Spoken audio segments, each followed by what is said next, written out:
Hear about that mugging last night in the parking lot? Attacked by a vicious cardboard target? No, neither did I.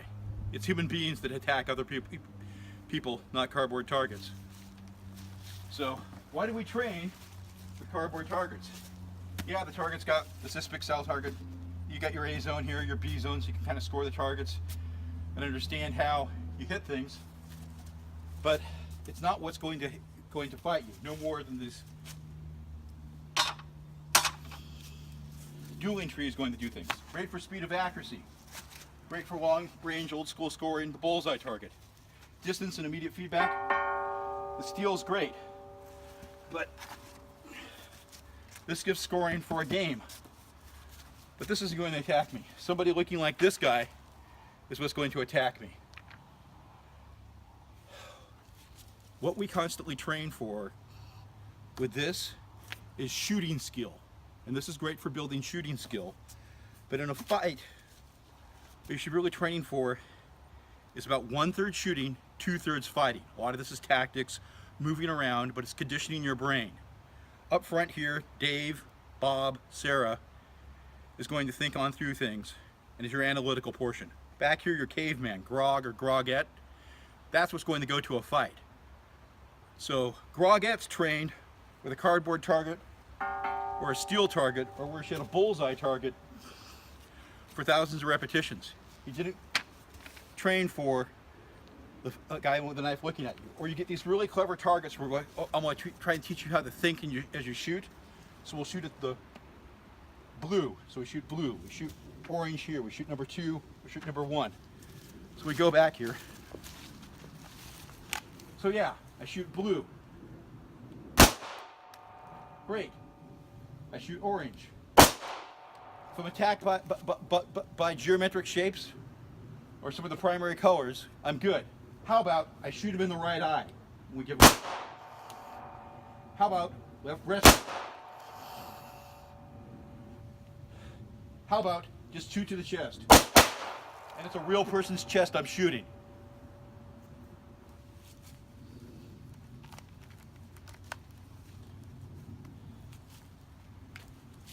This is what you're going to fight as a person, not geometric shapes. You should be conditioning to hit here. You may have to see the circles and targets and whatnot like this, and this gives you an idea of what's going on. You can also go with more photorealistic targets, like here real quick. Like when they take ocular cavity. Where are they going to go into it? So here, ocular cavity. How about instead of number 4, I say shoot her heart out.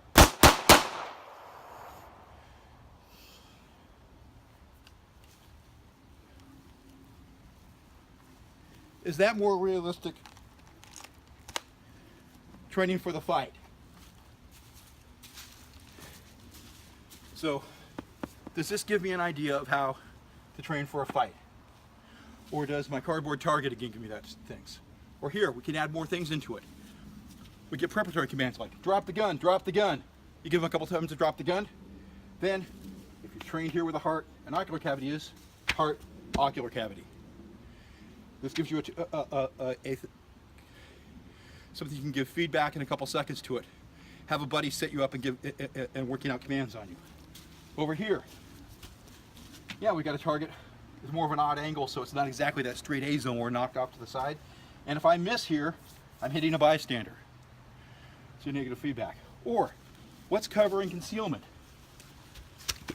Here, this automotive glass is going to do things. This support beam here, that's designed to stop this thing for a rollover. You talk about my handgun's got like 300 foot-pounds of energy with the load I've got in it. This support beam's designed to take 20,000 pounds of foot energy when a car rolls over. Your bullet's not making through it, so you're going to have to change your point of aim to here and in here.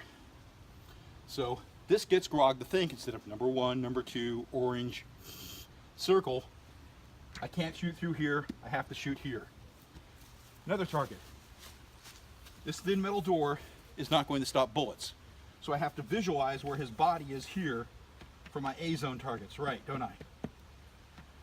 Since I have very limited things. So back here, I'm teaching Grog to shoot what you can see in cover. Over here I'm teaching grog in the fight to shoot through what's really concealment. You don't have to worry about it. Instead of trying to hit a shot here, you can punch straight on through here. Granted, you got a good enough bullet. Then hostage rescue targets. We get the little face over here, we get little poppers that pop on either side of the steel. How about an asymmetrical one? My A zone, where is that in here? It's got to go through here. But my A zone, my ocular cavity up front, it's not here. I've got to hit him in the side here in the temple to get a good solid hit on this one. Get photorealist targets that make you think, and get training that does it. Also, get a glue stick, and I can change things up here. He's got a finger gun. He's a no-shoot target.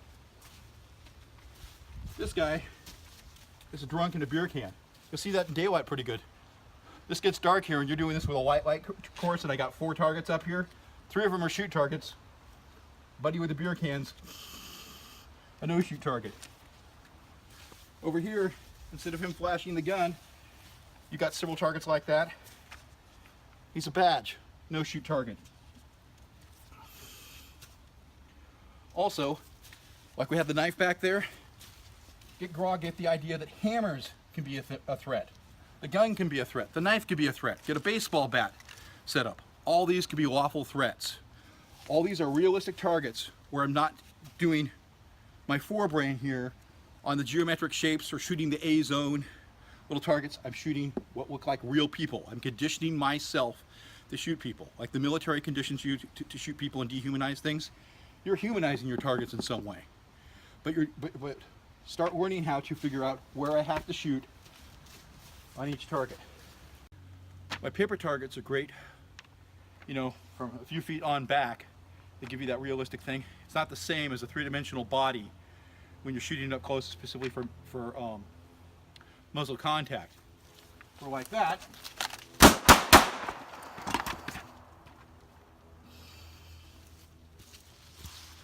Well, I did not expect his head to come off.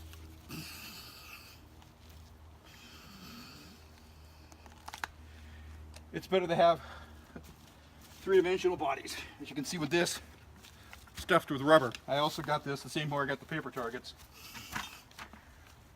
Oh, used to be law enforcement targets, they're now action targets. Oh, and you can order this online. They've got scores of these paper targets. If you also look online, there's a lot of other things too. This will get you a more professional level of training and what you're accomplishing, really training grog for the fight. Speaking of training grog for the fight, if you want marksmanship training and training for the fight in a realistic way, there are a lot of professional trainers. The best thing I can do is tell you to get professional training. I'm one of them. I'm based out of the Pacific Northwest. Individuals in small groups, flexible schedules is my specialty, but there's lots of them throughout the country. Look for ones that give you realistic training and have a philosophy that fits your lifestyle and what you can work with. Thank you for your time and consideration. Good day.